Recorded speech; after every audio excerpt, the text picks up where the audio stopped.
कि प्रतापगढ़ में उनकी मर्जी के बिना पत्ता तक नहीं हिलता है। राजा भैया से मायावती की कभी अदावत नहीं थी, लेकिन जब कल्याण सिंह की सरकार से बीएसपी ने समर्थन वापस लिया तो कल्याण सिंह की सरकार को बचाने के लिए राजा भैया आगे आ गए थे। राजा भैया ने बसपा के विधायक को तोड़कर कल्याण सिंह की सरकार बचाई थी। यहीं से मायावती और राजा भैया के बीच टकराव की वो लकीर खिंच गई थी, जिसका बदला मायावती ने 2002 और फिर 2010 में लिया। 2002 में मायावती तीसरी बार उत्तर प्रदेश की मुख्यमंत्री बनी थी।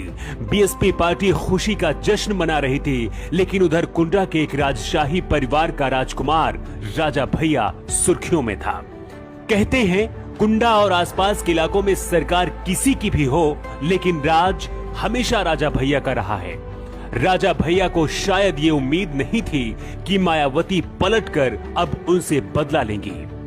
विडंबना देखिए, जिस भाजपा के कल्याण सिंह सरकार को बचाने के लिए राजा भैया ने मायावती से दुश्मनी मोल ली थी, उसी बीजेपी के विधायक पूरण सिंह बुंदेला ने राजा भैया पर अपहरण करने और धमकाने का आरोप लगाया था। किडनैपिंग और धमकाने के आरोप में मायावती ने राजा भैया को जेल में बंद कर दिया। राजा भैया के पिता उदय प्रताप सिंह के घर में भी छापेमारी की गई थी। उस वक्त के लिए ये बहुत बड़ी बात थी। जहां राजा भैया की इजाजत के खिलाफ पत्ता भी नहीं हिलता था, वहां मायावती ने घर की ईंटें खुदवा दी।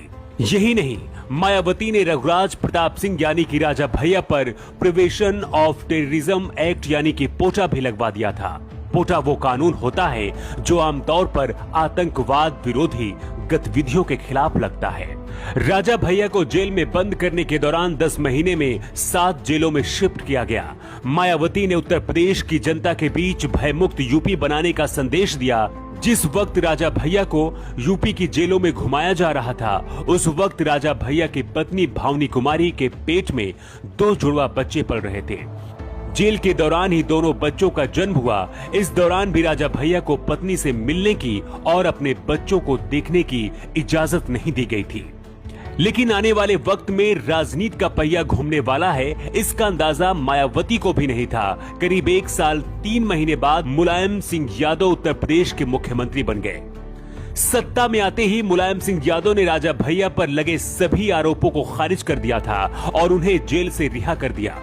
मुलायम सिंह यादव ने तब कहा था कि राजा भैया बेगुनाह हैं, कोई भी नहीं कह सकता कि उन्होंने किसी को एक थप्पड़ मारा हो। मुलायम सिंह यादव ने राजा भैया को कैबिनेट मंत्री भी बनाया था। मुलायम सिंह की तारीफ करते हुए तब राजा भैया ने कहा था कि नेताजी को हमारा समर्थन जारी रहेगा, भले ही हम सदन में रहें या सदन से बाहर रहें।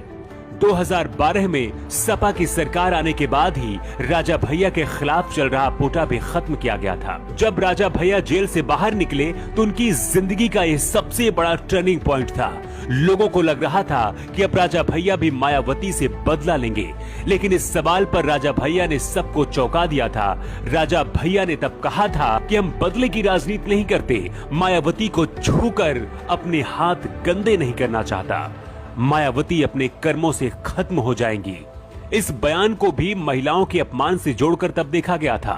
राजा भैया ने बदला भले न लिया हो, लेकिन मायावती और राजा भैया के बीच की अदावत अभी भी चल रही है। क्या राजा भैया के खिलाफ मायावती ने जो किया वो ठीक था? आपकी राय क्या है? कमेंट बॉक्स में जरूर दें।